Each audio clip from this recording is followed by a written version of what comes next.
Welcome to Inaudible. I'm your host, Jeremy Weiland, and I'm joined by my co-host, Nithin Reddy. On this podcast, we discuss the weird, beautiful channeled messages found in the long tradition of contact with the Confederation of planets in service to the one infinite creator. These messages articulate a philosophy of spiritual evolution, popularly known as the Law of One. Many of these messages are available to listen to on our sister podcast, Living Love and Light, available on all platforms. We seek to provide analysis and commentary on this philosophy described in these messages, identifying the common themes, and grappling with the application of this information to our human lives. However, we are not counselors, gurus, or experts of any kind, so please evaluate our words in light of our shortcomings and use your own best judgment. Thanks for listening, and good morning, Nithin. How you doing? Good morning. I'm doing all right. Just a little slow to start this morning, but I'm getting there. How about you, man?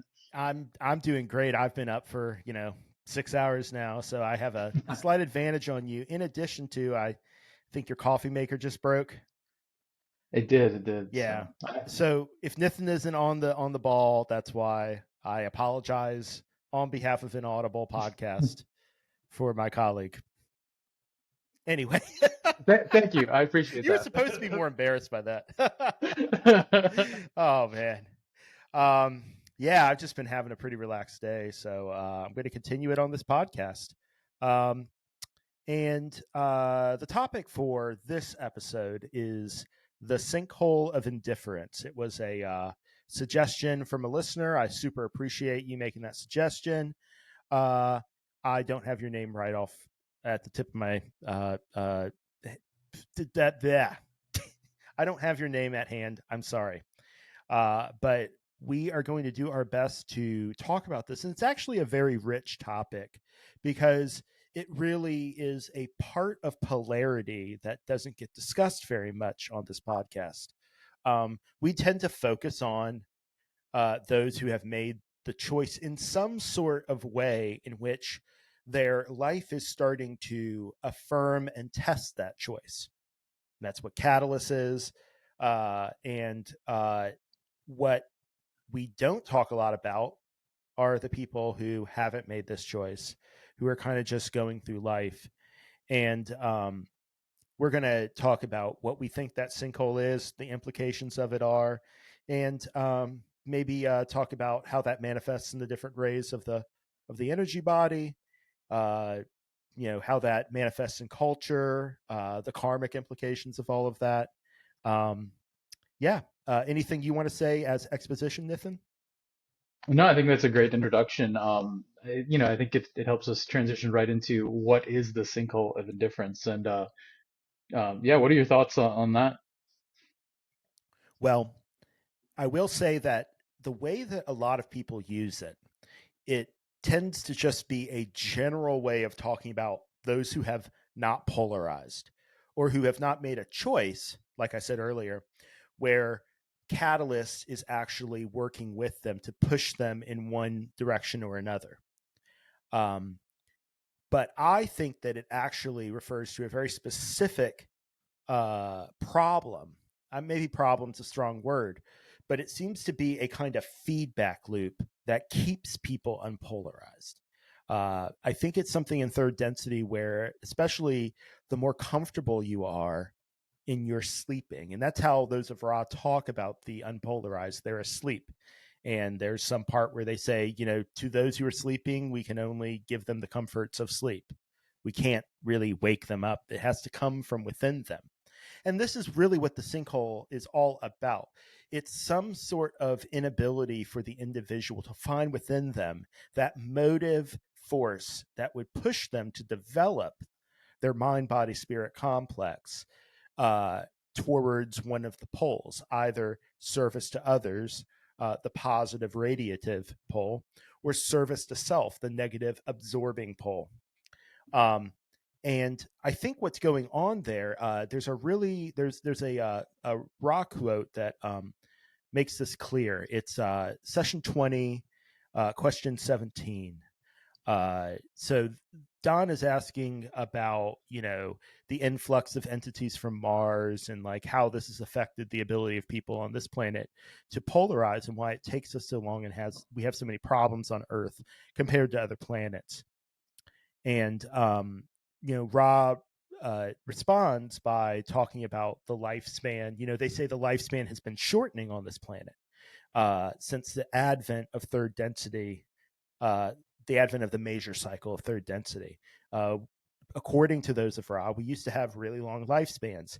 And as we failed to use them to polarize, we found that they got shorter and shorter and shorter. And I think this is really what the sinkhole of indifference is. It's this feedback loop that occurs when you are not making the choice one way or another and instead sleeping deeper. And then that, because you're sleeping deeper, all of the tests, all of the ways that you would exercise your will and agency to really feel like you want to be pulled in the service to others or service to self-direction, they get further and further away, and they become harder and harder for you to feel like you're capable of doing. And so it's this feedback loop where you sleep harder and harder and harder. And I think this is a real conundrum in a way for the Confederation. I mean, one way to think about it is that, the good thing is that that feedback loop has to be confined to one incarnation. And what a wonderful thing it is that we have distinct, separate incarnations in which we can start from scratch. But within the incarnation, I think it can be a real problem, especially in this kind of late stage of third density where we have a lot of material comforts. Generally speaking, there's a lot of people who are suffering, but there are a lot of people who aren't. And without that impetus to account to yourself spiritually for your need to grow, your need to evolve, it can be difficult to leave what is comfortable and leave what is safe. What about you, Nithin? What do you think? No, I think that's a great way to think about it. It's not just that uh, someone's unpolarized. It's about the subset of mind, body, spirit complexes that are not polarized because they haven't made it the choice, right? The choice being choosing service to others or service to self. Often, uh, there are, and I believe that there are more than just I think the sinkhole of indifference specifically refers to people who haven't made the choice because they're stuck in a feedback loop. So, while I think that's the vast majority of people who are not polarized on Earth are in the sinkhole of indifference, I do think that some people, minority on Earth, and maybe uh, some mind, body, spirit complexes on a planet that just newly emerged into 3D, they might not be polarized, but they might not be in the sinkhole of indifference. They're just brand new to the third density experience. I think Ra Right. talks about, inspiriting their pet cat with third density. So I think if you just got into third density, you might not be in the sinkhole indifference. You might not be polarized. You might not have made the choice, but that's just because it's so new and you're just exploring all of the newness of the third density. But the sinkhole indifference is when you're in third density and you're in a feedback loop. Um, and it's not just because you haven't made the choice, and we'll talk about this more later. Often you're in a feedback loop because you've chosen some sort of life philosophy that isn't really about polarization. Yeah. I think a common one that people choose that isn't about polarization that Ross specifically talks about is choosing that the most important thing you're going to seek in life is comfort, right? Yeah. That typically won't polarize you to the positive or negative, or at least not enough to uh, be making that choice. And mathematically, Ra talks about, at least on planet Earth, that you've made the choice and you're graduating if you've managed to make it 95% service to self, or if you manage to be above 50% service to others, right? So you could have, there's that other category where you made the choice, but you're still not fully polarized. So what we're talking about though is you haven't made that choice, and you typically, it's not because third density is new to you. It's because you've kind of you have some sort of self-reinforcing feedback loop as to either conscious or subconscious as how you perceive what the most important thing in your life and your reality is. That isn't really one that's helpful for growing. Yeah. Yeah. It's almost like I always try to trace these errant mental or energetic states that we can get into in third density back to perhaps an origin in second density. And if you think about it, for an animal that's trying to survive, what is the epitome of survival? It's not having to stress, not having to leave the nest, like just being able to live as you want to live and be comfortable, have enough to eat, have safety. These are the things that any second density animal would love. And we are literally in third density trying to find higher principles, higher abstract ideals that draw us out of that comfort and into some sort of, in a way, struggle, right? In a way to exercise our deeper nature so that we can. The way I think about it is like polarization is this way in which we build power that then we can use to work in these more powerfully dense environs that we will find ourselves in fourth density. I didn't read the session 20 question 17 excerpt. I don't think, did I? You mentioned it. Yeah, yeah. But the point that I wanted to make is when there is no progress, those conditions which grant progress are gradually lost. This is one of the difficulties of remaining unpolarized. The chances, shall we say, of progress become steadily less. And that was the point I was trying to make about that quote that I like dangled out there and then didn't follow up on, is that this seems like a really kind of scary thing in a way from the soul's point of view, because it's like, well, then what is the thing that's going to like get you off the center? What's going to actually be the impetus that moves you? um, and this sort of negative feedback loop that keeps you grounded, keeps you comfortable, and then you have an entire society that's telling you that that's what you want too. And I Well, think, I think point of clarity. I think it'd be a positive feedback loop. It reinforces itself, right? yeah, yeah, And we're not, and it's confusing because we're not talking about polarity in these positive and negative feedback loops. But anyway, sorry. no, that's fine. I think feedback loop is sufficient. Yeah, yeah, I It's think that we convey but the idea. but but yeah, it's funny because I think that we all know people who are comfortable and don't seem to be very motivated to. I mean, let's just put it in like basic human terms. They don't seem very like interesting. They don't seem like they find things interesting. They like to watch movies. They like to eat food. They don't, but they don't kind of like challenge themselves. They don't. Maybe they don't have a lot of volunteer opportunities. They don't play a lot of like. They don't get out there much. Like they're kind of like homebodies, and that doesn't. I shouldn't say that that is like some sort of like rock solid indication that they're in the sinkhole of indifference. I'm trying to paint a picture of what somebody in the sinkhole of indifference might look like. And it would be somebody for whom there's not really a reason to put one's butt on the line for higher principles. I think that's a big thing, because there's ways in your personal life without getting involved in a cause or a movement that you can be somebody who sticks up for like ethical principles and ethical concepts.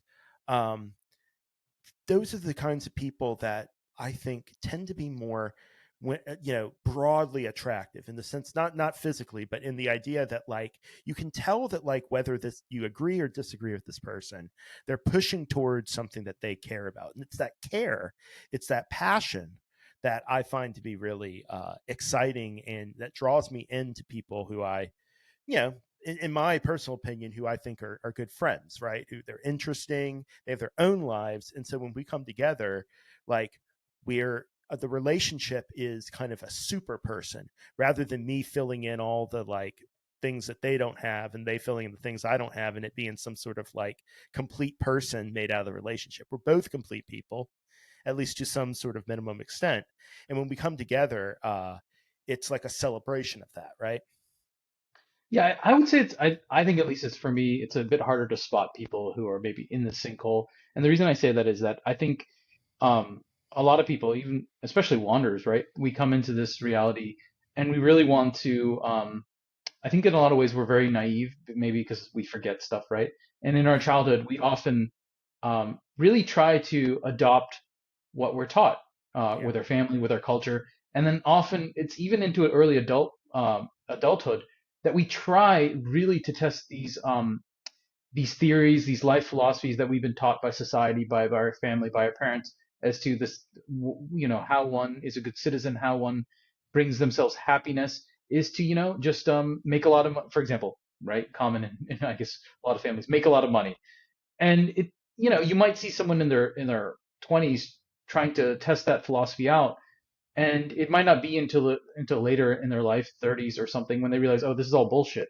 So I think for me, and honestly, in a lot of ways, that was kind of my progression through trying out these philosophies that I was like, oh, society means well, my parents mean well.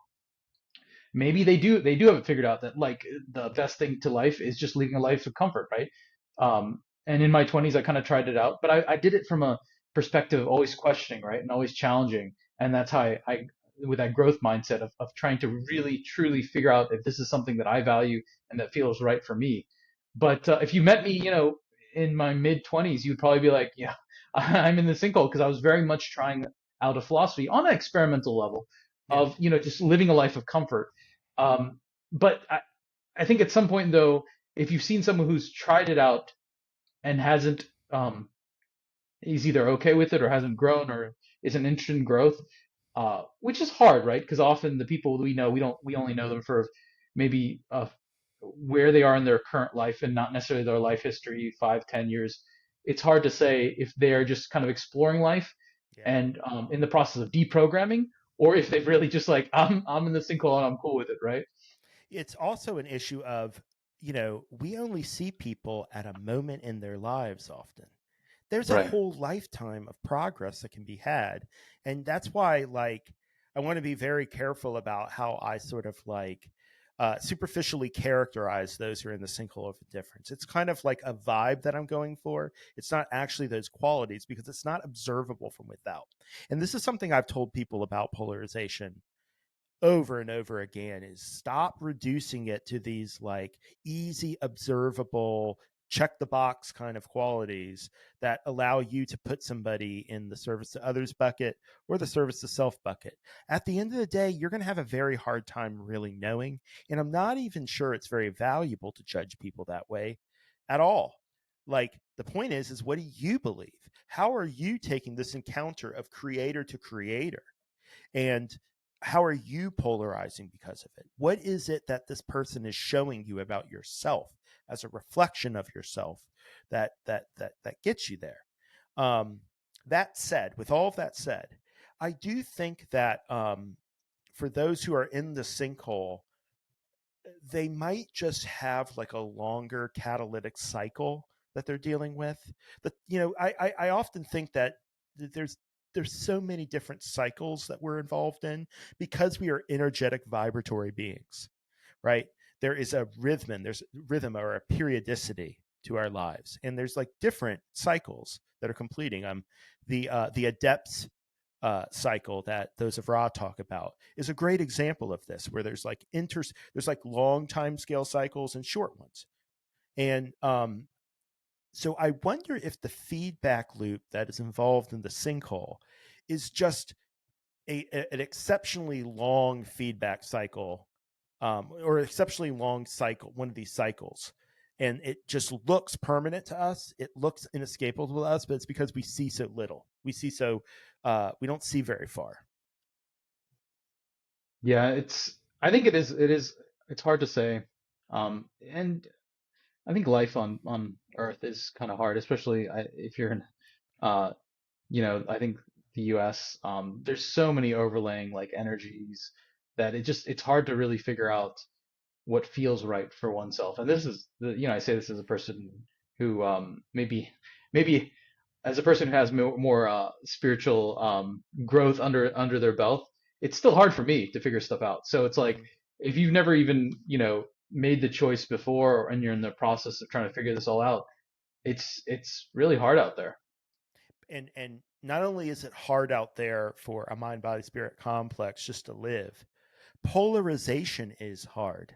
It is signing up for all of your flaws and all of your weaknesses to be exposed to you, and that's not pleasant.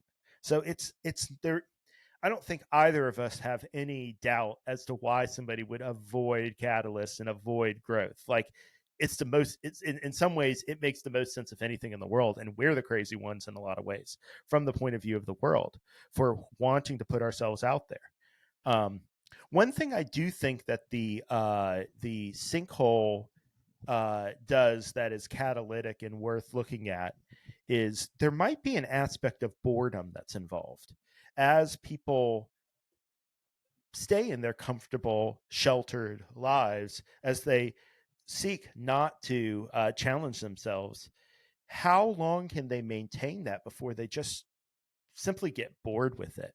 And I think that's actually, in my opinion, I have a sneaky suspicion that getting bored, so bored that you want to take a risk, even though it might make you uncomfortable, might be one of the things that really gets people off of the middle of the fence and pushing in one direction or another. Is just being bored. Because at the end of the day, like, if your life isn't, I mean, and I think it's just different people. Like, some people would probably be fine just, staying on their couch for their entire lives. But I don't think that's most people. So I can see boredom having an impact, but I kind of see it differently in the sense that even before I was even before I was exposed to the raw material, I was searching spiritually for a year or two, and I always felt intuitively the mind body, or rather the mind body connection, right, between kind of your mind and your health. And Ross specifically mentions that when we weren't using our physical bodies for making a choice effectively, that's when our lifespan decreased. So I think what ends up happening is, and this is in a certain sense speculation and supposition, but it feels right for me and what I've seen, in that if you're not effective in making that choice, your lifespan decreases not abstractly, but on a very concrete level. You start getting bodily ailments. You start needing more and more prescription medication to get through the day, whether it's depression related or whether it's, heart disease, diabetes, and obviously there's genetic factors and exercise and all this stuff goes into it. But I think in a lot of ways, when you don't make the choice, it starts showing up as bodily catalysts. And bodily catalyst can be more than just your physical body, but at the very core center, it is your physical body. And I think that's what we end up seeing is that people who haven't made that choice, especially as they age, they start getting a lot of ailments that Yeah. we haven't really found or are not incentivized to find a cure. And so we just kind of have them on maintenance where they take prescriptions and they kind of fade away, right? And they're not really enjoying or living their life to the fullest, but they're kind of just existing and wasting away. Yeah. It actually prompted the idea that maybe recreational drug use and self medication can be a kind of way in which people try to create a temporary sinkhole. Like, even wanderers, like, Yeah. people, every once in a while have a drink to relax or have a puff. But like, if it starts becoming like something that happens all the time, uh, there's a lot of explanations for that. I'm not trying to say this is the one explanation for that. That's never what I'm saying on this podcast, if there's ever one explanation for anything. Trust me. But, you know, there's a sense in which the sinkhole is attractive. It's attractive because it's not challenging. And we get just as much as we can get bored and want to break out of the boredom, we can get overwhelmed and exhausted by Catalyst, by the onslaught of events in phenomenal reality, and want a break from that. And so I don't think that, like, temporarily seeking comfort is any kind of problem whatsoever. But what I'm trying to do is I'm trying to find like ways in which all these things can be humanly understood.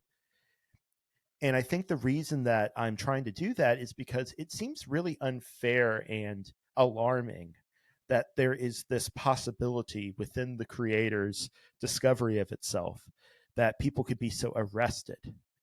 The whole point of being here supposedly is to make progress. The idea that people can uh, can so resolutely and consistently avoid that progress, I mean, kind of irks me on a deep level, to be honest with you.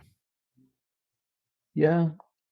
I've thought about why, in a certain sense, in a very visceral sense from what we see, I think many people on Earth, we sometimes ask, why is it that, we have a society, a planetary society where we allow for so much suffering, right? And it seems like if we were polarizing more effectively, at least polarizing more effectively to the positive, that this wouldn't be the case. And so I agree with you on one level, but on another level, I kind of disagree in the sense that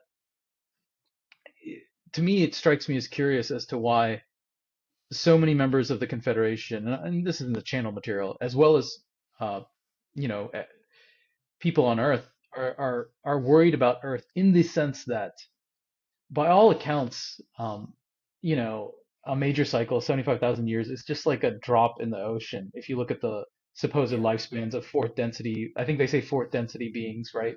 It's like a million, like what do they say, 2 million years or something for the average. It's a very large period of time compared to third density life, and um, so it's always kind of curious to me in that, why are we so focused on third density evolution needing to be quick, right? Um, I don't have a good answer for that, but maybe one of the answers for me that makes sense is that I think the material supports this and my intuition supports this, that third density is much more intense. It's much more possible to have a painful experience in third Hmm. density. And so you want that pain to be as small as possible. Um, and they members of the Confederation. I don't remember which density or if it was a ton, but I think they say they're brothers and sisters of sorrow, right? Yeah. And that resonates with me a lot because often what we see on Earth is a lot of sorrow, and yes, some of it's caused by negative polarization, but a lot of it is caused by the sinkhole of indifference, by people who haven't made a choice and are perpetuating, um, belief systems that cause a lot of pain, right, for Yep. others. And the more pain they cause, the more you withdraw. Right, The more exactly. it's not safe or even desirable to take a risk. No, yeah, I agree with that. Um, it's really important that we understand what we're asking of those who we try to reach when we try to inspire them or plant a seed of inquiry into the self in something we might say to them. That we understand what we're asking. We're asking them to, like what Jesus said, pick up my cross. Like, we can say our yoke is light as much as we want, just like Jesus did, but like it looks pretty dang heavy. And it's because we're like straddling this we're straddling the status between being incarnate beings with a material body that have needs and that have reflexes, not just choices for self-preservation, but absolute reflexes and instincts that do that. And then yet we're trying to, in the incarnate manifest world, realize through our actions, through our thoughts, through the things that we say, these greater ideas that come from spirit, these like more abstract ideas that animals don't think about, principles of justice, principles of peace, and of equality, and egalitarianism, and all of these things that, like, you know, many people in the world, I think, are right to reject if they only see their animal patrimony as the truth of human relations, right? Like, if we are simply animals, then yes, what we have is pretty advanced and can't be improved upon that much. It's going to be a dog eat dog world, and a capitalist market system is a rather sophisticated way to accommodate that. But the Right. idea is that um, we are trying to reach beyond that in some like ephemeral, like hard to put our finger on way. It's not something that we can really explain to another, let alone ourselves, very well. It comes in this inchoate, wordless, almost conceptless feeling tone of why we want to help our brothers and sisters and bring this world that seems so foolish and idealistic and naive in a way. When people talk about kumbayaing, right? Like, that's what they're talking about. It's this idea that we're all just going to get together and be happy. I mean, I honestly think that that is how it's going to happen, but it's going to be something that we figure out step by step by step. And that's why it's so important to get going, right? To start doing this work. The more we do our work, the more we make it possible for other people to do their work, because there's not really a separation. It's Absolutely. useful to think of that separation, to think of the sovereignty and autonomy that we have in our lives, to work on our own catalyst, to work on our own issues, and the things that being born at this place to these parents at this time in this country make possible for us to learn our lessons within. But at the end of the day, like, it's got to be something broader than that, and it's something that's bringing us all together. And that's really the message that I think sometimes people who study the law of one don't quite emphasize as much as I might like, is the idea that we get there together. It's not just this individualist thing. I feel like there's a lot of like baggage from the 80s when everybody suddenly became about me, me, me, me, me. And you had these spiritual philosophies that were sort of like the after fumes of the 60s that started to become like real going concerns in the spiritual and religious world. For example, I love A Course in Miracles, but it has a very, very individual focus. I would also say the same thing about Buddhism. It's very much about the self overcoming suffering and reaching nirvana. It's not really about anybody else. Even though there have been a lot of authors who have talked about the crucial role that others play in that. Pema Chodron comes to mind, where she's like talking about this poverty of soul that happens when, as long as things are okay with me, as long as I have a house, I have a job, I have money, my people are okay, then it doesn't quite matter what happens to other people. That kind of I, poverty that says that, like, it's okay that people are on the street and that it's okay that people are in war torn countries, like, doesn't mean there's necessarily anything that you can like really materially do about it. But it does mean that, like, you're not okay if others aren't okay in some basic sense. that's interesting that you mention it in that way because I agree. And I just had this thought that in a certain sense, it's maybe because, often people can mistake a temporary step in the journey for the end stage. And what I mean by that is that often when you grow up in at least Western society, I think it is very, very useful to have almost like a solitary hermit-like deprogramming stage where you deprogram yourself from all of the tradition, maybe not traditional, but all the normative social values. And you because it's really hard to do that when you're surrounded by other people, usually in the sinkhole of indifference, who reinforce those Mm-hmm. those cultural beliefs. So while I do think one stage is kind of separating yourself, or at least mentally, in order to separate yourself from that cultural perspective and collective temporarily. I absolutely agree that once you've learned those lessons, figured out the distortions at play that you were raised and taught of, uh, reintegrating yourself as a social being with like-minded individuals is absolutely so much more powerful than staying on that solitary path. And Yeah. specifically, to mention a feedback loop, and there's so many feedback loops. I would say generally a lot of the feedback loops that keep one in the sinkhole of indifference are distortions, typically, and in the basically in the red, um, in the orange, and in the yellow, and to a certain extent in the green. But and there's many examples of this. But just to give you one example of how there's a feedback loop here, is a very common distortion that many people have, and I frankly all of us probably have at some level, and we're still deprogramming ourselves from this. Is that one orange ray distortion that no one's inherently worthy. You're only Mm-hmm. worthy if you do certain things. And then here's where the orange ray distortion goes into a common yellow ray distortion. You're only a worthy human being if you provide some overt value to society, and not a value in society that you are judging as valuable, but something that conventional society says is valuable. So Right. yeah, you write spiritual books, but no one, that's not conventionally. Most people would say, if you're not making money if you're just writing spiritual books or whatever. I'm not saying you personally, Jeremy. I'm just making an abstract example. Um, Ouch. like if if I wasn't making money and I was writing spiritual books, most of my family wouldn't.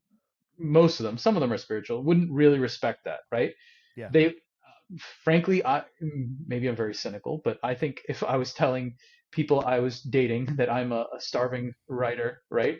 I think that would be less respected. I would be less valued as a human being than if I was making more money doing whatever, right? So there's that orange ray, but it ties into yellow. And the yellow ray distortion it ties into is that we base our self-worth partly on our social status and how others view us, right? Yeah. And not just on an individual level, but how people view us on a group level. Oh, I'm a writer. Well, I could have been a doctor, and that would have been viewed socially and societally as much more respected, right? And Yeah. so you have less self-worth. And so the reason it's reinforcing is that our society, at least Western society, is often based on this notion of progress being economic, right? And it's not really based on a notion of you know having a more just, I mean there's philosophers on this, but having a more just society where we're not worried about GDP as much as we're worried about like just making sure we're providing um, truly serving others, right? Making sure they're not homeless, making sure they have food in their mouth, in their belly, food in their belly, making sure they have free time to spend doing the things they love, right? Right. We're more focused about technology and progress, about getting a better return, having more assets, wealth, power, and all of Yeah. those things reinforce themselves in the sense that if you don't value yourself inherently, if your value is conditionally based on how society views you and how others view you, you're going to automatically want to fulfill whatever society says is important, right? Right. And but because that's not going to bring you true happiness, you'll feel a constant need of validation in this feedback loop of constantly doing it, right? And of constantly wanting to do it.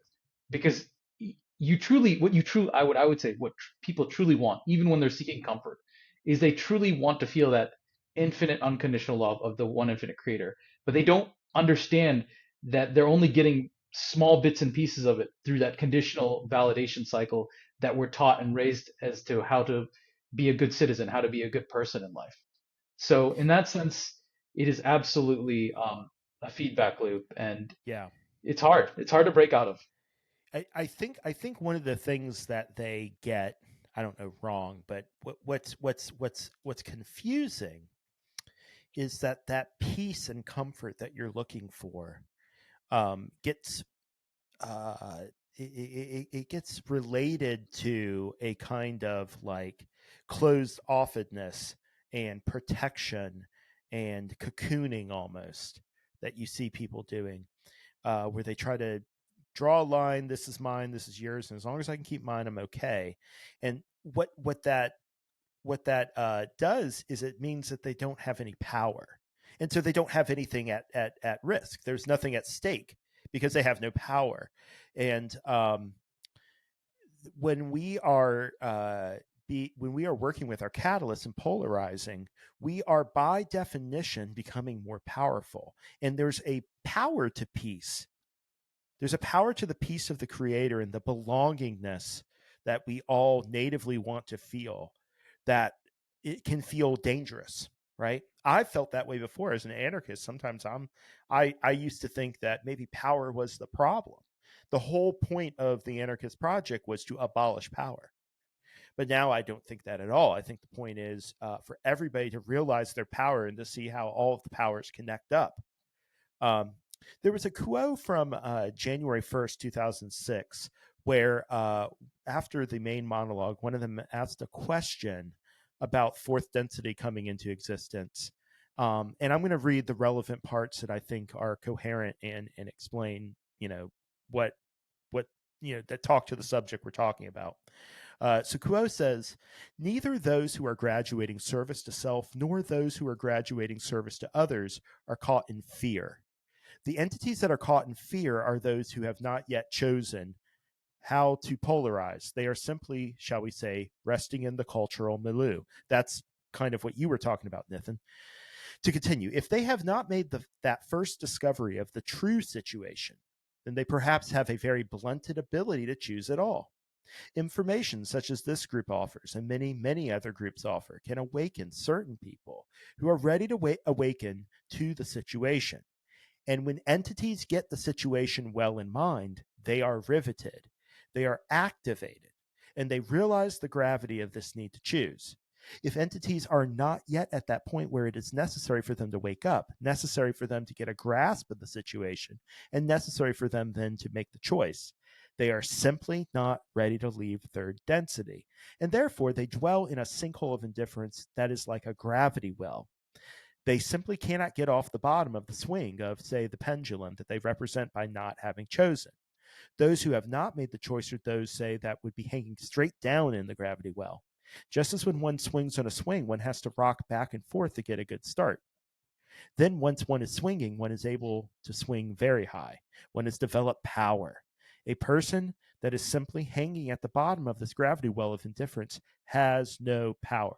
So you are basically looking at entities who are powerless. They sense that they are powerless without having knowledge of how to claim the very substantial power that they indeed do have, but do not know how to get to. I think it's interesting that they talk about this idea that they don't know what to do, but they do know what they don't like. You know what I mean? Like there's this adverse aspect to this. And I wonder how much of it has to do with the fact that Earth is such a a school for the folks who can't get their act together from other planets. Like we just have a lot of cases of entities on this planet who have resisted the polarization of third density over and over and over again. And that's tough, and it makes it tough on all of us to figure out how we can reach them, how we can help them.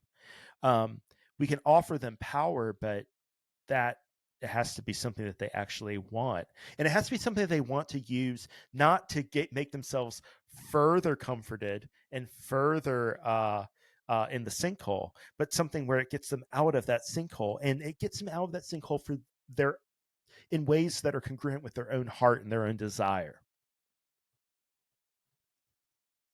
Yeah, it's very hard. I think um, those who haven't made the choice and have refused to make the choice for a while, they carry with them a lot of very deeply ingrained distortions, and those distortions, thought forms, whatever they are, they have a certain momentum that I think can affect the reality around them. You know, you mentioned an earlier point, the Raw quote where they say, when there's no progress, these conditions with progress are gradually lost. I really see it in the sense that when you've made the choice, you're, well, put it this way, reality is kind of like subjectively magical. I truly Yeah. believe that it's designed to give you experiences which are subjective as to not interfere with other people's choice and free will, but that at a deep level are very customized to your life on purpose, as if by an intelligent creator. And I think when you haven't made the choice and you have beliefs and distortions that are, you know, making you hyper focused on comfort, it kind of it almost inherently makes reality less magical because that's almost the way that you want it. You want it to be simple. You're kind of closed off. You just don't want anything disrupting your life. You just want an easy life, you know, within these four corners that you understand it as. So it's hard though, because you know, what I think you see is people with certain distortions towards comfort, they can get together and have their own sort of momentum of getting deeper into the sinkhole. So just like people on the positive path and also on the negative path, when you find others similarly like-minded, there's a certain momentum.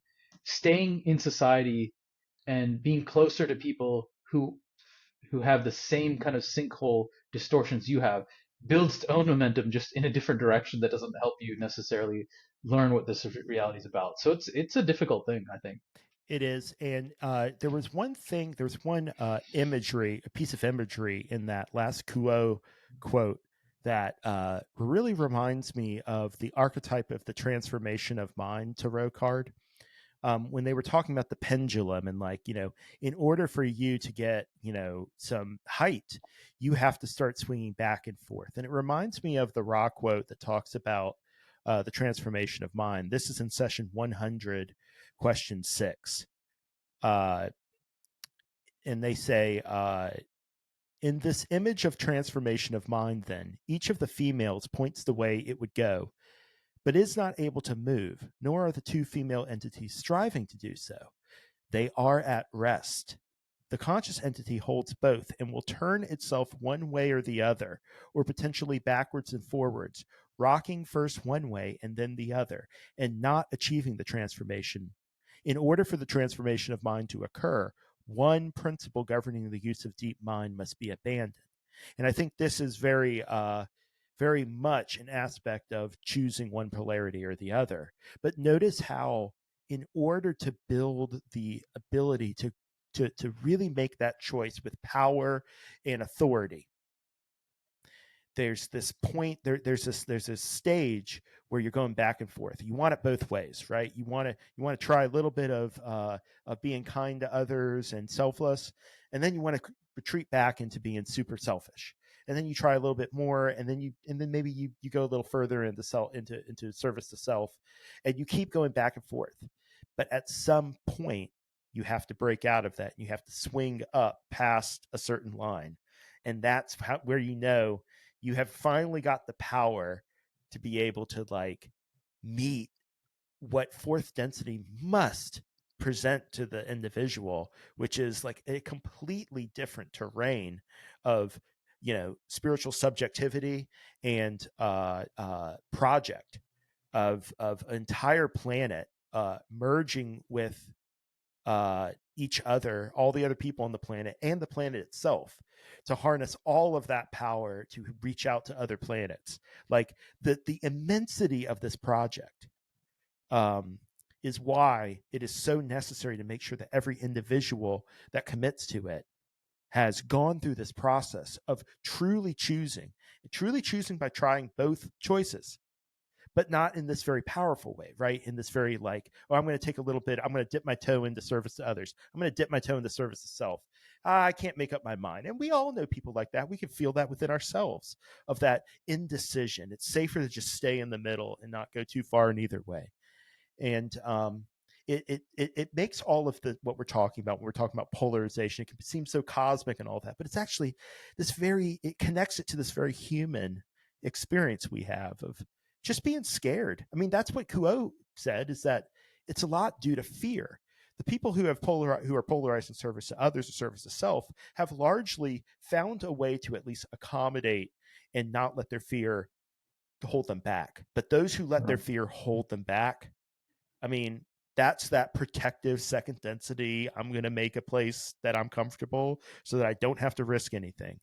And we are really asking for, I think, I can never remember who said this, but there was one Confederation entity I remember reading in the transcript library. He said that third density is about learning how, choosing not to react to things like an animal, but instead choosing to respond to things like a spirit. And that always stuck with me. And I love that you just ended, with that quote, choosing to respond as a spirit, because in a lot of ways, I think people get stuck in the sinkhole of indifference if they're at least not open at some level to being in communion with the spirit. The reason I say that Yeah. is, if you're just trying to figure this stuff out with the mind, it kind of makes reasonable, logical sense. Well, Jeremy, why do I have to choose either the prostitute or the virgin? I mean, I think Ra uses that imagery. In that Ra quote, yeah. Right, in that Ra quote for transformation of mind. Why can't I just, a personal preference? Why can't I just do what feels right for me, and whatever my individual preferences are, and pick a little bit of service to self, service to others. Like, why can't I just do that? And from a logical perspective, I think it makes a lot of sense, to just say, well, I just want to live my life the way I want to live it, right? I don't see why it has to be these artificial categories of service to self or service to others. And I think it's only when you're doing the daily work, or at least some sort of weekly or monthly work, where you're meditating or deep contemplation or prayer, and you're being open to being in touch with the spirit in a very conscious manner, that you realize that for whatever reason, service and polarity, service to others, service to self, is interwoven into the nature of this reality. Yeah. And that once you start to experiment and make a choice, you will notice very quickly there's a huge amount of momentum, way more momentum than there is in the sinkhole of indifference. Yeah. Even if you're around other people in the sinkhole of indifference, even if you're on the service to others or service to self path in a solitary sense, there's so much more momentum there that you'll notice will start building with how reality and things that happen in your reality are. It's almost like a conversation you're having in how you're polarizing and the things that occur in your life, and it's just amazing. So once you're open to that experience and you start having those experiences, you will no longer ask the question, well, why can't I just do, you will no longer ask that question from a very mind-based perspective, saying, why can't I just do what feels right on to me mentally, and what my individual preferences say, and just kind of Hmm. just pick a little from each, because it will, once you've experienced the direct nature of reality in that certain limited sense, it almost becomes like a nonsensical question, if that makes Yep. sense. Oh, yeah. Because what we're talking about is a feeling of being alive in a certain way. That's the power. That's just one aspect of that power that I was talking about. That like, and how do people get to this point where they're willing to live, to truly live in this gamble of their ethics and principles and morality? Um, I think that two of the archetypes further that are really useful here are the matrix and the potentiator of spirit. If you look at the matrix of spirit, it's darkness, right? It's this sort of menacing evil where power and the way that the world is, the way that your environs are constructed, seem to be threatening. And it's better to just like stay in your safe place in this dark, evil world. And then what's the potentiator of spirit? So that's the starting. That's kind of like unpotentiated. That's just kind of like what spirit is. It's this darkness. You can't really see anything of value there. It's just not available. And then what's the potentiator? Sudden light. And I think that's how it happens to people, is that they feel suddenly activated, like Kua said. They feel suddenly that something has put them off their rocker. Like they now they're like off center, and they can't find a way to get back to that sinkhole in a way that feels right. And so, it could be once again that the time scale at which we are viewing others' progress is just a human life and a human perspective doesn't show enough. Because to us, well, what will ever move them out of that? And yet, what will move them out of it is the same thing that moved us out of it: mystery, something that we don't understand, something that is working at an implicate order far deeper and far more vast than we can account for, you know?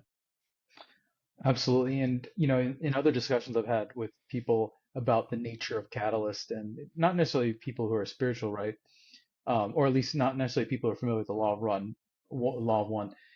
But, often these conversations, people will say, people who have a certain level of awareness will say, tragedy has a way of opening up one to God's love. And I Mm-hmm. always say that's absolutely true. But I've noticed that it can also open you up to become more hateful, right? Mm-hmm. Service to self. But I also mentioned that I've definitely noticed, right? Because I'm around a lot of catalysts in, working in criminal defense, Yeah. where people can choose to use a catalytic event to be more positive, to make that choice. People can do it to be more negative, but some people absolutely use catalysts to dive even deeper into the sinkhole of indifference. Like they maybe had a catalytic event, and instead of trying to be more loving, accepting, or try to be more controlling, they just hit the bottle hard, right? They become Yeah. a complete alcoholic, which I would say is not service to self or service to other. It's more Yeah. of being deeper into the sinkhole of indifference. And alcoholism doesn't kill you immediately, so they manage that for a few years, right? Yeah. And that's how they deal with their catalyst. And then because it kind of worked for that one Yeah. piece of catalyst, they'll use it for the next one, right? And it's that feedback loop that it just keeps on reinforcing, but doesn't Yeah. get them anywhere. Right, because there's a despair there about the things that the spirit complex will be able to speak to and be able to provide nourishment for, and they don't know that it's there to be sought. Right. What will teach them? And this is the big mystery, and this is the thing that we have to have faith about. It certainly isn't necessarily something that we as individuals do, but it could be. And like the more that we are in touch with our deeper selves, the more we, at the very least, we offer an example. We offer an example of somebody who is striving, maybe foolishly, maybe ridiculously, maybe we fail. But what we do is we show an example of what spirit looks like in manifestation. And the more that we can do that fearlessly and as an expression of our true selves, uh, the more I think we can plant seeds in others that may or may not take root, but it is not up to us whether they take root or not. And I want to read an excerpt from the Hatan session that we did a couple of weeks ago, where somebody, one of the people who was in the session, asked about, you know, how, he was really interested in building community to, start gestating the fourth density social memory complex, but kind of is put off by all the negativity and the service to self that seems to frustrate that effort. And those of Hatan said, this is the glory of your service, to exercise and strengthen the ability to call to the heart of your brothers and sisters. Now, it is their choice whether they choose to listen, you see. And it is in the clarion call of the heart that the wanderer offers his brothers and sisters that he demonstrates the inviolability of that unified creation. And then later on, they say, the more you do your work and use this work as a transmission station for that clear call of love, of service, of the offering of self without any stricture or condition, the more you will see a sharper shadow cast. And this ought to be understood as a confirmation of the vibrance of your work, not as a frustration. For you have no aim that is given to you by the Creator other than to offer to others that seminal gift of opportunity that you, before you made your choice, were offered. And this is so difficult for us because we think that rescuing and helping people means getting them, it would mean in this metaphor that we've been using, pulling them out, right? Pulling them out of the sinkhole of indifference to safety, to the striving that we have enjoyed and we love.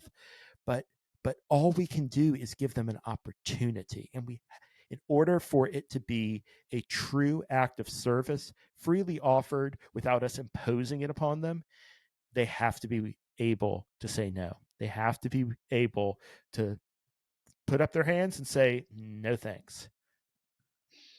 Absolutely. And it is scary, in the sense that if we just go back to those common orange and yellow ray distortions that hold people into the sinkhole, when you tell people, hey, really don't give a shit. I mean, go at least go through a period of your life where you're trying to figure this stuff out on your own and put aside everything you've been raised from birth and what society has taught you and discover for yourself. Well, people will be like, well, if I do that, I'll just become a complete asshole. That is a possibility. Service to Yep. others is a possibility. I'm sorry, service to self is a possibility. But you can also have faith and trust in yourself that maybe you'll just become that much more loving. And then people often say, because I've had this conversation a few times, they'll be like, if yeah, maybe I will become completely loving. But then what am I going to do? Just give up my job and just live out in the forest? I'm like, that is also a possibility. But, like you have to be willing to overcome your fears about change because it Right. will be a life shattering thing. Like for me, when I started most of my life, I was agnostic. So I would say I was always open to um, uh, the spiritual nature of reality. And then I kind of like started meditating 2 years before I found the raw material, but I didn't really find any material that really spoke to me. Then I found the raw Mm-hmm. material. And, frankly, within like a year of finding the raw material, I quit my job that I enjoyed thoroughly. And, I moved to the States. Just because it is like the potentiator of the spirit, that archetype of lightning striking the tower.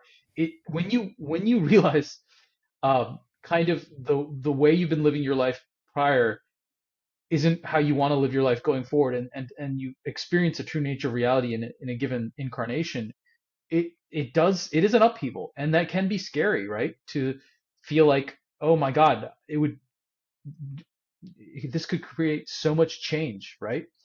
But Yep. at the end of the day, it's change isn't bad. In fact, change can be good, right? If you're only like in a state of indifference and in a sinkhole and just avoiding discomfort, you're really truly not living your best life, right? You're not truly enjoying life at the fullest. You're not at a level where you're truly engaging with the infinite happiness and love that is possible in your life. And Right. so it's only by risking and by taking that risk of willing to move energy up to the heart that you can experience these things. Yep. And I think there's also something to be said for, you know, what it is that actually activates people and how they chart this path out of the sinkhole.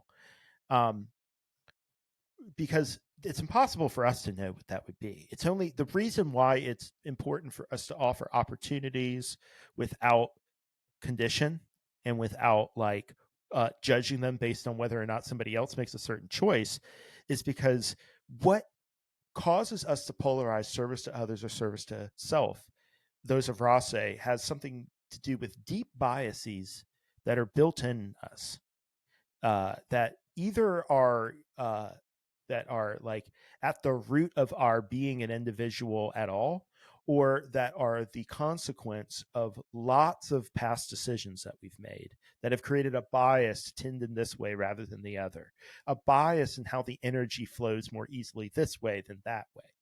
And so, a lot of what I believe polarization is all about is the identification and potentiation of these unique biases. These biases are the things that are being uncovered through the process of spiritual evolution and showing the creator these unique, novel aspects of itself. And so when people are in the sinkhole of indifference, it's impossible to know what those unique characteristics about them will be sort of like activated and galvanized when it happens. It's going to be something that we can't necessarily predict. And so it's important to have patience for those who are in the sinkhole, to realize, to have compassion for the fact that just because we were able to polarize with our biases, we're not them in a very special way, because of course we are them, right? Like we're all one. But in this illusion in which the one is experiencing itself through these, infinite numbers of portholes, these infinite apertures of the undifferentiated continuum, they're dealing with different equipment, so to speak, than we are.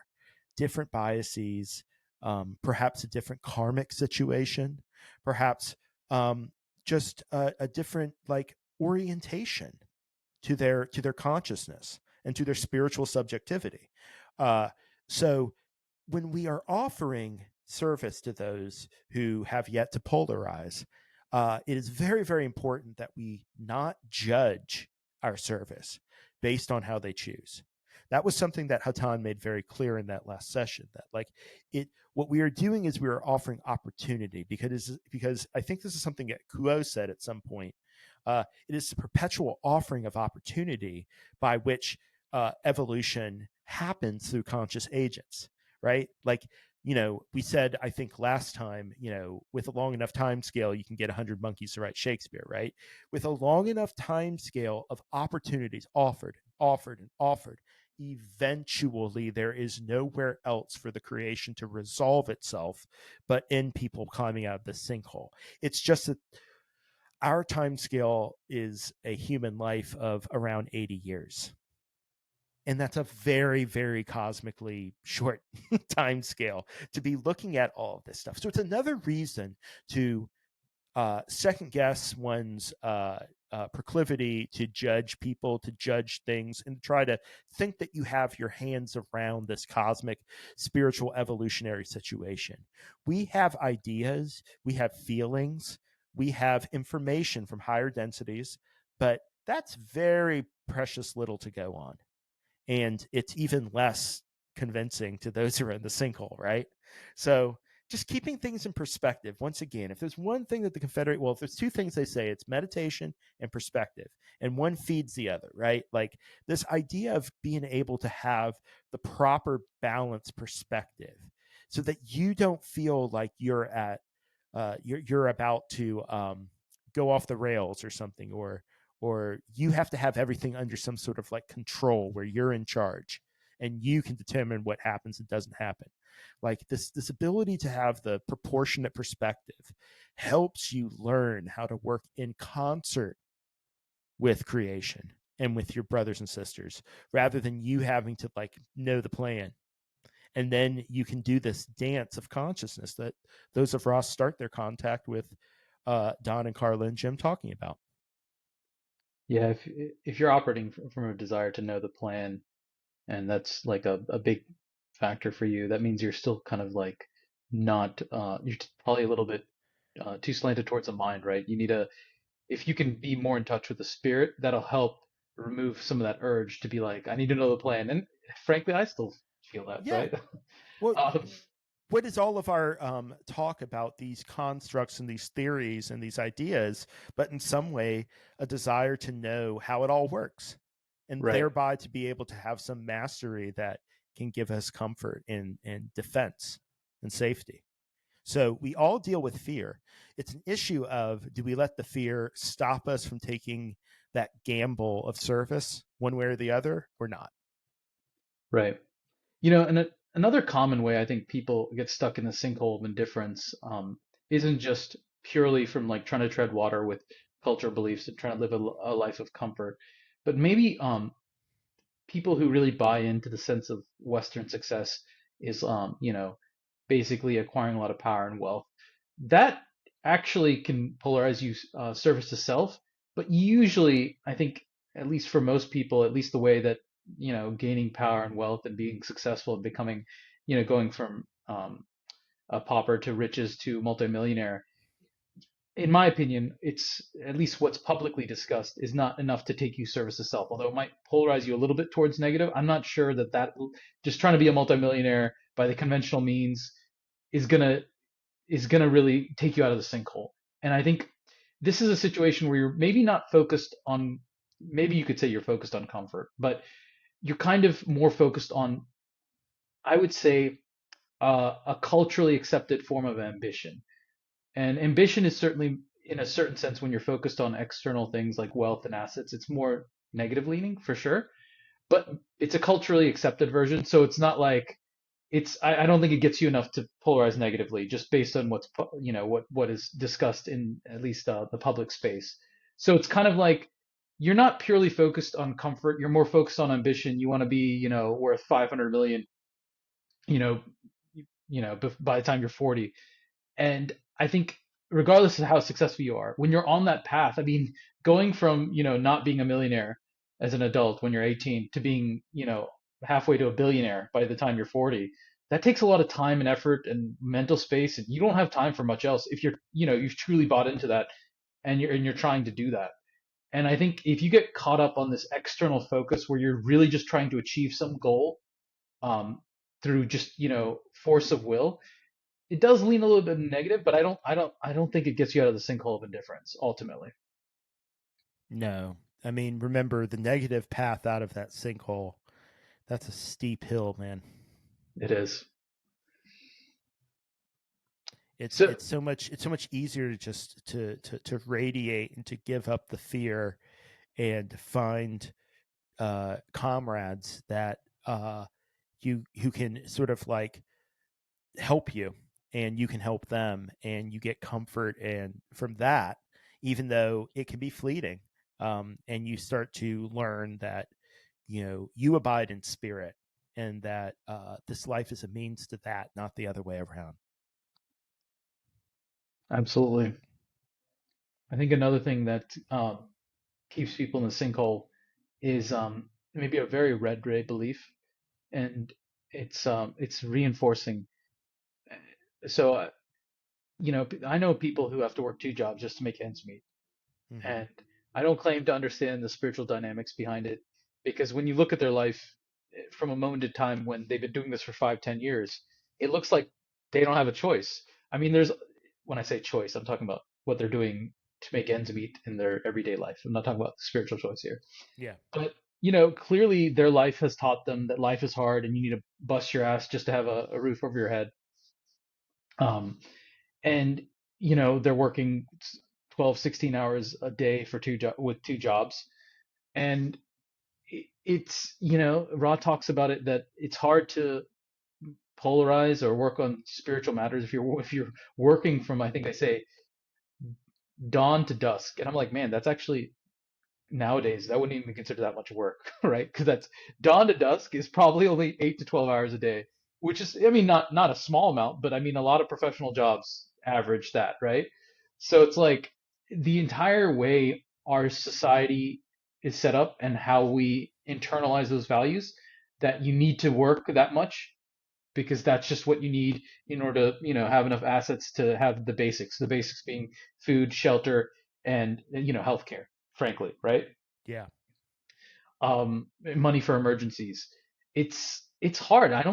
I personally, that's one thing I've been thinking about. Like, is there really a way to help the individual just by having a talk about spirituality to help them out of that? It seems like it's a much deeper societal problem, that our society is structured in such a way that we have people who are so-called wage slaves, right? Where it Yeah. seemingly have to do that in order to survive. I don't know the answers, but it does seem like there's some red ray things going on, distortions where they're not even there asking themselves, oh, do I value myself unconditionally or Andre? Or, do I need to care about what others are thinking individually or in a group setting? Yellow ray. It's just like just the data. It's a day-to-day struggle. So it Yeah. might seem like we have all the answers. I will just say I definitely do not have all the answers here. Oh, good. I do. So everybody can relax. No, no, no. It's the mystery of all of this that keeps us striving and trying to find new and creative ways to serve, in spite of the fact that we don't have a plan or a good analysis that will help us, you know, direct our energies of service in the quote unquote right way, right? Like we just have to sort of be free and radiative and trust in the creator. Um, and I think you're absolutely right that in the long run, the problems of this planet only have a collective solution. That it is not a solution of the individual, and a lot of what makes everything so painful on this planet is everybody thinking that they have to like get themselves right. That's often like what you find in people who are depressed is that they're just thinking about themselves. And that oftentimes getting out into the world and volunteering or helping somebody else or just talking to somebody else, those things don't always necessarily seem like service, like just going out and talking to somebody. But you don't know what another person really needs. The only thing you can do is afford them an opportunity for a connection with another part of the creator that you represent. And then the creator does the rest.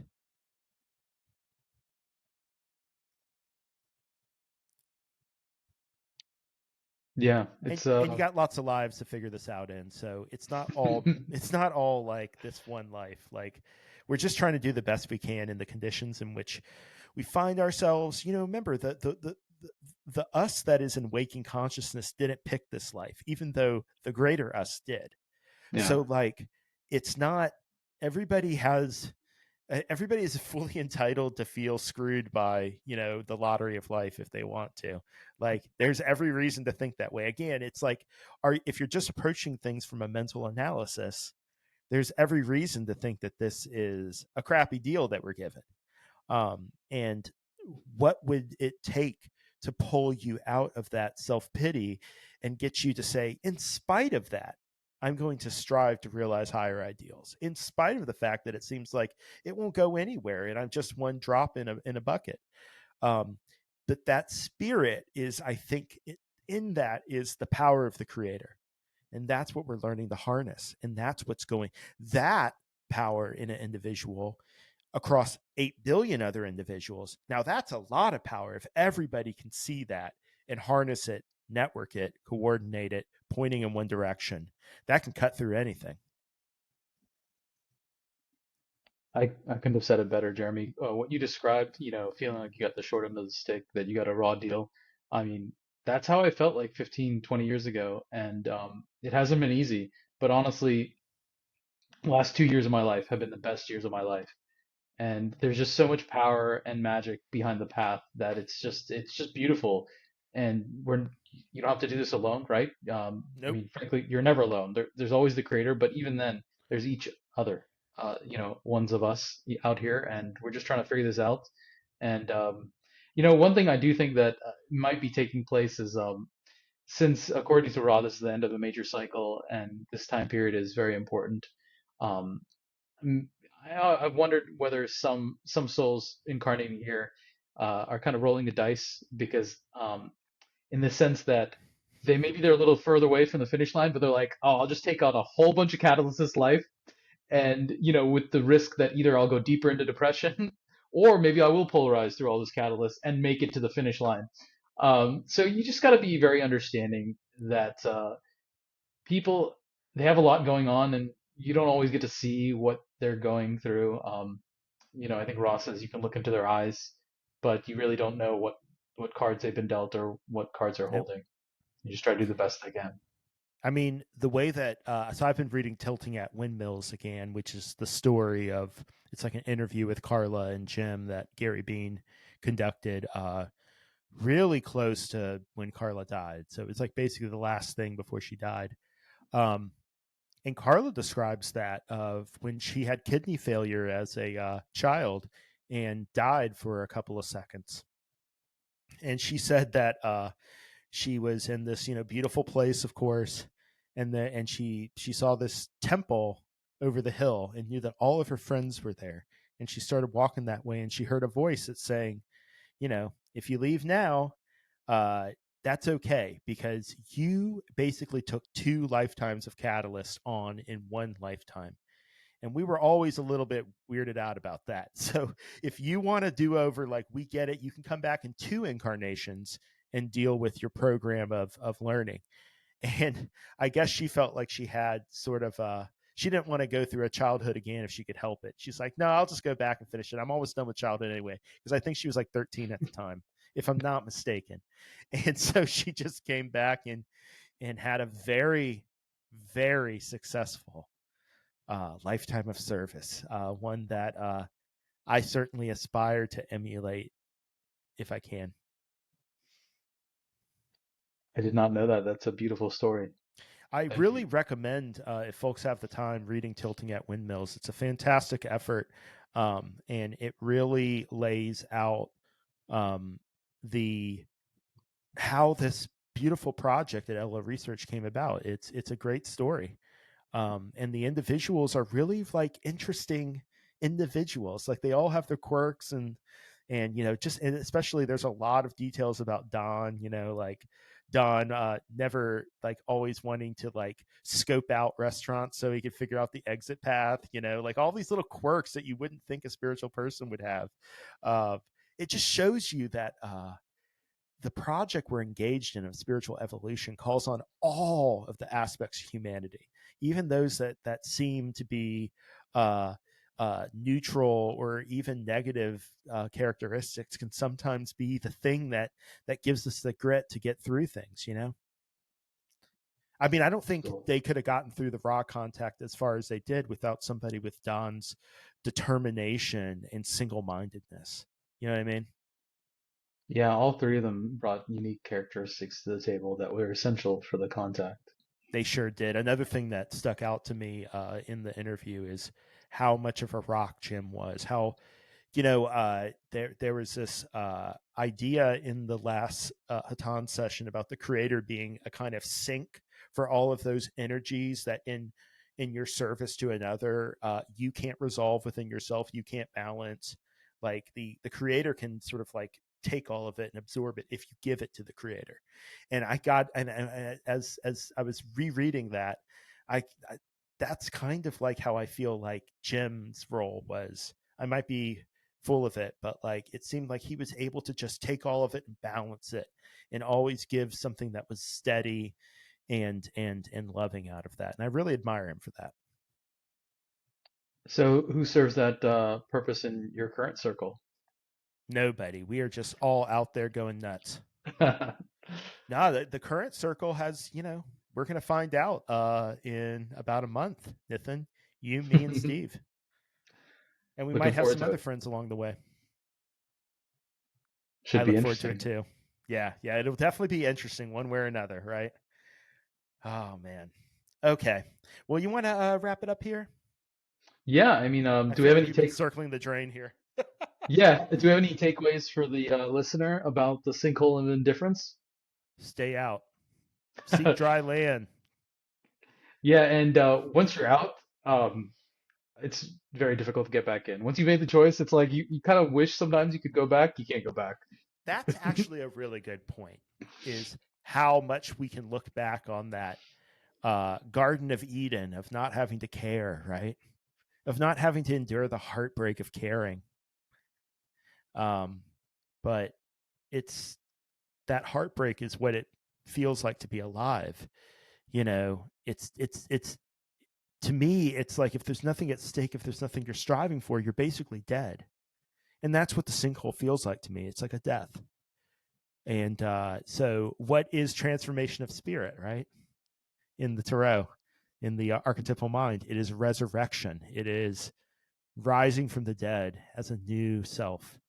And that's what we are asking of the people who are hurting and protecting themselves in fear. Um, and so, just the radiation of love to people is how we reach our hand back into that sinkhole.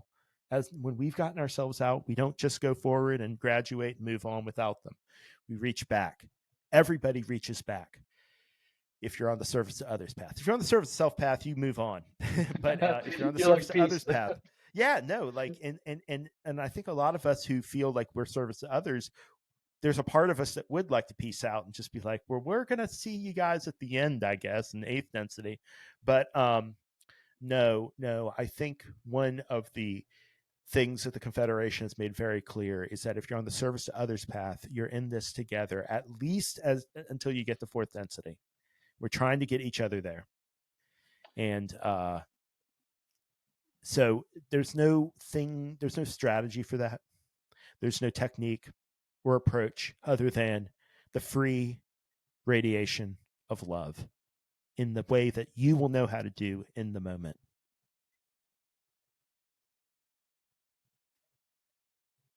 Yeah, just got to take it moment by moment. And if the listener, if you made it this far, um, maybe to your surprise or not to your surprise, you're probably service to others. You're probably out of the sinkhole. So yeah, Nithin, you're tell here them what they won. to. So congratulations, you won a lifetime of more catalyst Yep. and more wonders and more magic, frankly. So it's not all bad. Your catalyst increased, but your choices moment by moment are also more powerful. Yeah, And that's and that's important to keep in mind. and the aid. There's more and more aid available as you Thank become you. aware of the path. I think the aid, I think in a certain sense, the aid was always there, but you're just better able to access it and use it. Yes. You participate and you cooperate with it instead of being like, oh, stop giving me that aid. That doesn't feel right. Like you're transforming. And so what's aid and what's hindrance changes too. It's all dialectic, man. Absolutely. All right. Well, we'll leave it there. Thanks so much for jumping into the morass with me, Nithin. I feel like this is a topic that I've thought a lot about, but I haven't talked a lot about it. So having you to bounce ideas off of is always so great. Thank you. Thank you. It's always my pleasure. We'll be back in 2 weeks. We're trying to keep that schedule, and Nithin has been so awesome about keeping it with me. If I'm not mistaken, we might be talking about dreams with another special guest from the Other Selves Working Group. So look forward to that. Keep ideas that you have for topics to talk about coming in. It's wonderful to know that people are thinking about this spiritual philosophy, investing in it enough that questions actually do pop to mind, that in asking them can help us talk to everybody about things that they may not have considered in their lives. So keep reaching out, saying hi, letting us know what you think of the podcast. We'll be here And in the meantime, stay in the love and light.